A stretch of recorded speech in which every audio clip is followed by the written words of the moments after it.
So, an der Stelle arbeiten wir jetzt wieder zusammen. Das heißt, ihr schlagt jetzt mal bitte M6 auf.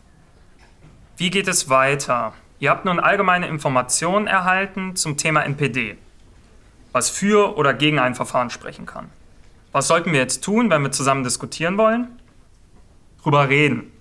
Was macht man am besten mit diesen Argumenten? Vielleicht stelle ich die Frage auch verkehrt. Okay, wie machen wir es? Fishbowl. Kennt ihr die Methode? Ja. Gut, kann sie einer erklären?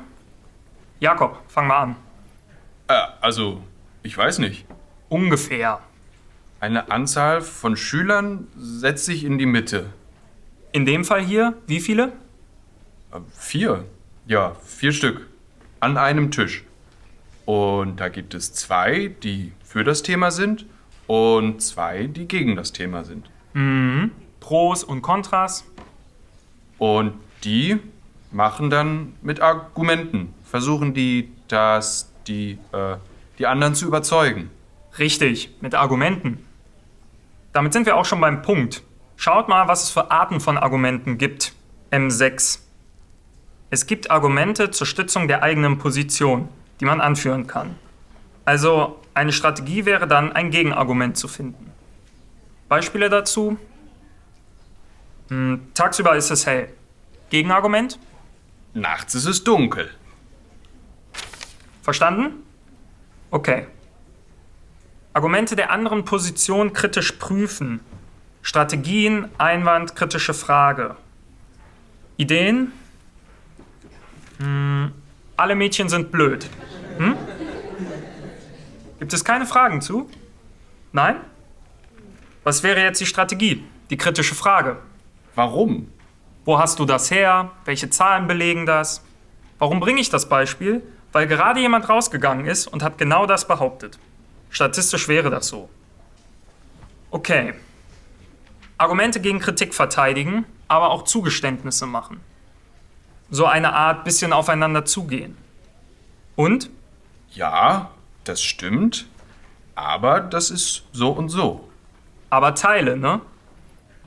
Ihr versteht, auf was ich hinaus will. Man soll sich also Gedanken machen. Die und die Argumente habe ich, aber der andere hat... Was haben die anderen? Nichts? Nein, du hast ein Argument. Du bist jemand, der argumentiert pro. Und der andere wird dann zu dem Thema NPD-Verbotsverfahren wie argumentieren, wenn er dir gegenüber sitzt? Kontra. Aha. So. Über was mache ich mir dann Gedanken neben meinen eigenen Argumenten? Dass die des anderen vielleicht überzeugender sind oder aussagekräftiger? Und was kann ich dann gucken, wenn der andere mit Argumenten kommt? Was werde ich dann wohl versuchen? Von den Strategien her. Dass man dagegen spricht. Genau. Und was habt ihr da für Möglichkeiten? Ihr habt sie gerade kennengelernt. Einmal mit einem Gegenargument oder einer kritischen Frage oder einem Zugeständnis. oder eine Mitte finden. Das wird das Ziel sein während der Diskussion. Aber bevor wir überhaupt Argumente anbringen können, was müssen wir denn da machen? Argumente sammeln. Richtig. Und das machen wir jetzt wie folgt. Ihr seht das hier unten. Sammeln von Pro- und Kontra-Argumenten. Wer liest das mal bitte? Und der Rest ist des Lesens nicht fähig, oder was? Komm, Annika. Sammelt in eurer Gruppe 5 Argumente für bzw. gegen ein NPD-Verbot.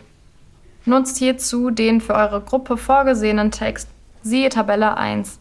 Sind im Text weniger als 5 Argumente für eure Position, überlegt euch selbst weitere Argumente. Formuliert die Argumente in ganzen Sätzen und tragt sie in die Tabelle auf dem Poster ein. Ihr bekommt also jetzt gleich... Es gibt 3 Gruppen. 3 Gruppen, die pro sind und 3, die kontra sind. Die Kontras sitzen links und die anderen rechts, von mir aus gesehen. Okay? Soweit klar?